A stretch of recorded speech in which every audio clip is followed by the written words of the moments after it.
How's it going, everybody, and welcome back to another edition of Barron's Guide to Everything. This week I have something that's been kicking around my head for a while, and I'm going to steal my brother's name for it, the hobby Launchpad.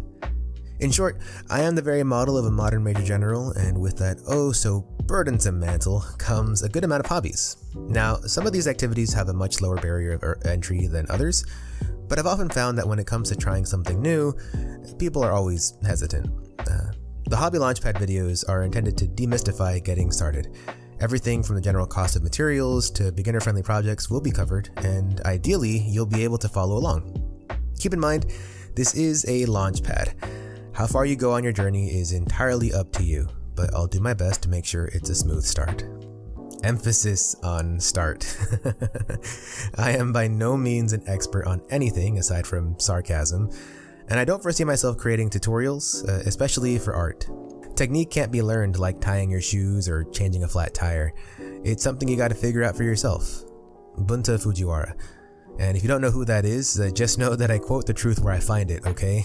Alright, so let's get this started with the mini painting launchpad. Those of you who know me personally have probably seen one or two of my minis, and if you've ever wondered about getting started, here's your chance. For simplicity's sake, I've linked a wish list on Lex Luthor's website. With the exception of the Agrex Earthshade, nothing on that list is a must-have. They're just good starting points. For a little over $100, also known as a Friday night out, you can get most of what you'll ever need. But stick around, as you might not know exactly what you need, or rather, why you need it, and some of those products have some overlap. So, building tools. With few exceptions, miniatures need to be prepped before painting. You'll either be scraping or filing mold lines, cleaning off flash, or building the whole thing from pieces attached to sprues, so you'll need a handful of essential tools. Like an X-Acto knife. Cutting mat is always helpful. Clippers or wire cutters. Ideally a pair meant for the hobby or for other miniature work. You want something thin with the flat surface on one end, and something durable, well, at least durable enough to cut brass without damaging the edge. Files. An assortment is always nice, both in grit and size. Honestly, if you're just going to be using plastic models, then nail files are 100% acceptable. Glue. Plastic glue and super glue. There's a slight difference between the two, and I suggest having both on hand. I listed the two that are the most highly recommended. Primer. Along with paints, I'll probably talk about this in another edition, but avoid armory primer and always prime your models before painting them. Always. Paintbrushes. I currently do most of my painting with the Kolinsky Sable size 0. That doesn't mean you have to. Basically, you need something with a large enough reservoir that the paint doesn't dry too fast, but can still maintain a very fine point.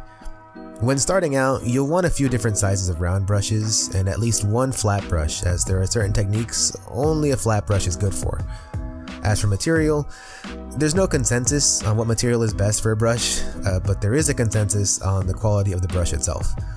If the brush dovetails after getting wet, you're gonna have a bad time. Aside from that, it doesn't matter if it's synthetic, sable, badger, boar, unicorn, whatever. Just find what works for you and make sure you know how to care for it. Again, use whatever brushes you want, just know how to care for them, and that eventually you may want to spring for something of higher quality. A palette. A wet palette is a game changer, as it keeps your acrylics from drying out, but a watercolor palette with wells works too. It just limits mixing colors and isn't as effective at keeping your paint from drying. You can make your own wet palette out of a Ferrero Rocher box, a ShamWow or Chamois, and Reynolds baking sheets though, so there's really no excuse to not use one. Paints. Well, okay, this topic is large enough to be its own series of videos, but we're just getting started, so try not to stress too much about the brand. Just avoid Army Painter paint bottles, and know that acrylics are the name of the game. Oils and watercolors have their place too, but acrylics are what you're going to be using the most. Every major brand has a starter paint kit out there. I listed one by Reaper, and you really can't go wrong, but seriously, avoid Army Painter. Their rattle can primers are fine, but the actual model paint is horrendous. That said, if you're on a serious budget, pick up these 5 colors. There's a reason your printer uses 4 of them. A painting handle. Basically anything that will allow you to hold and maneuver the model without actually touching it. The most commonly used solution is poster tack or hot glue and a spare wine cork.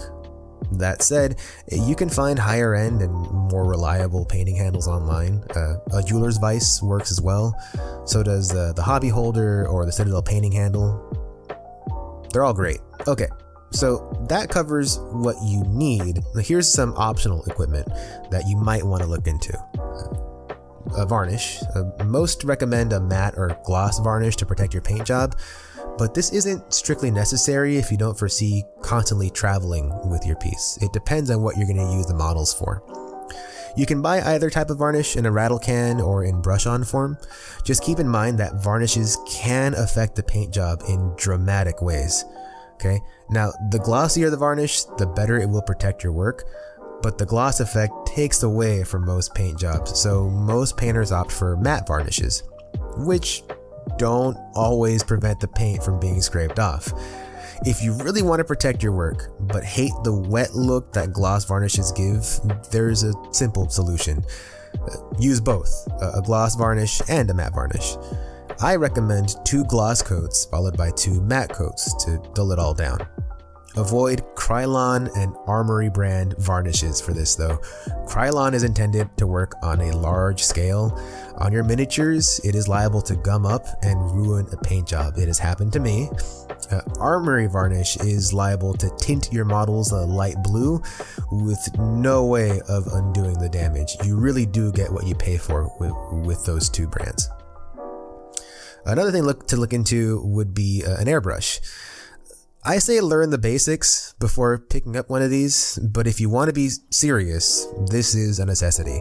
The airbrush is at the heart of the mini painting revolution we're currently undergoing as more and more painters utilize it for amazing effects.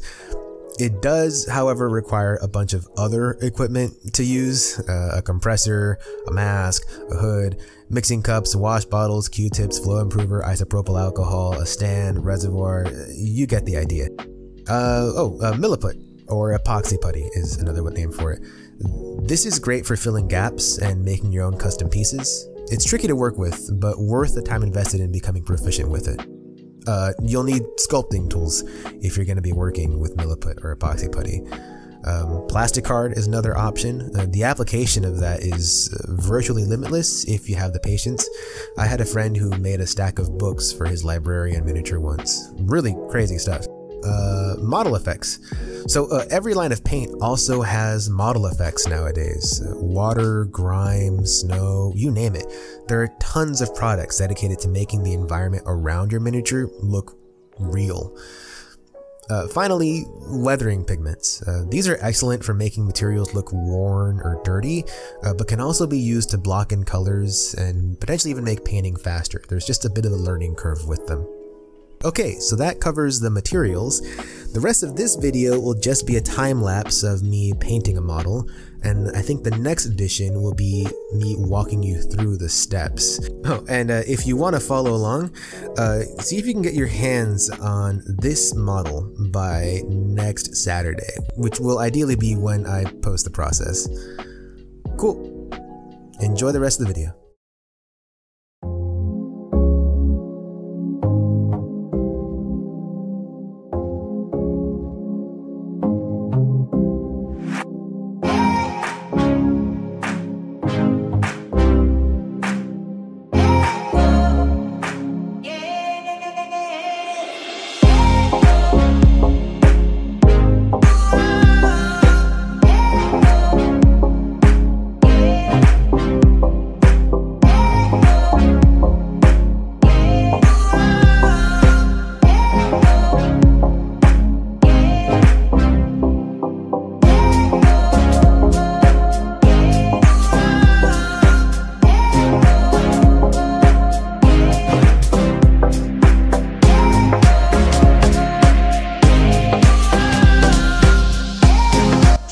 Here I am going to be very timid with the paint job. I'm using an ink, not even a primer.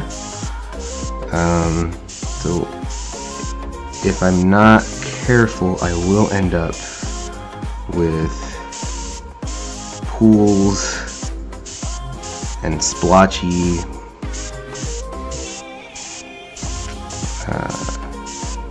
patches of ink, and that will translate into the model. So very light.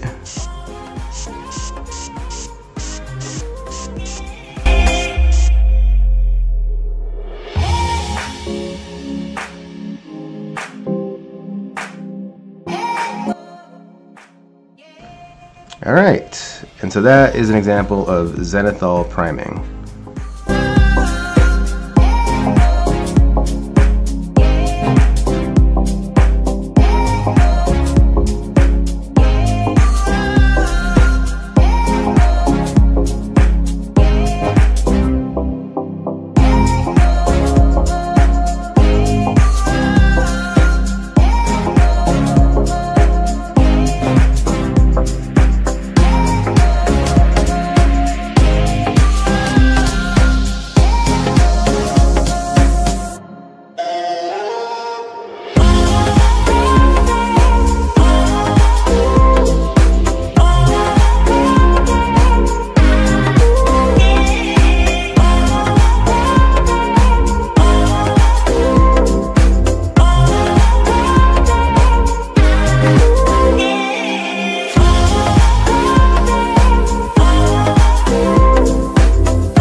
Okay, so I gotta wait for that to dry, but you can already see, I'm sure,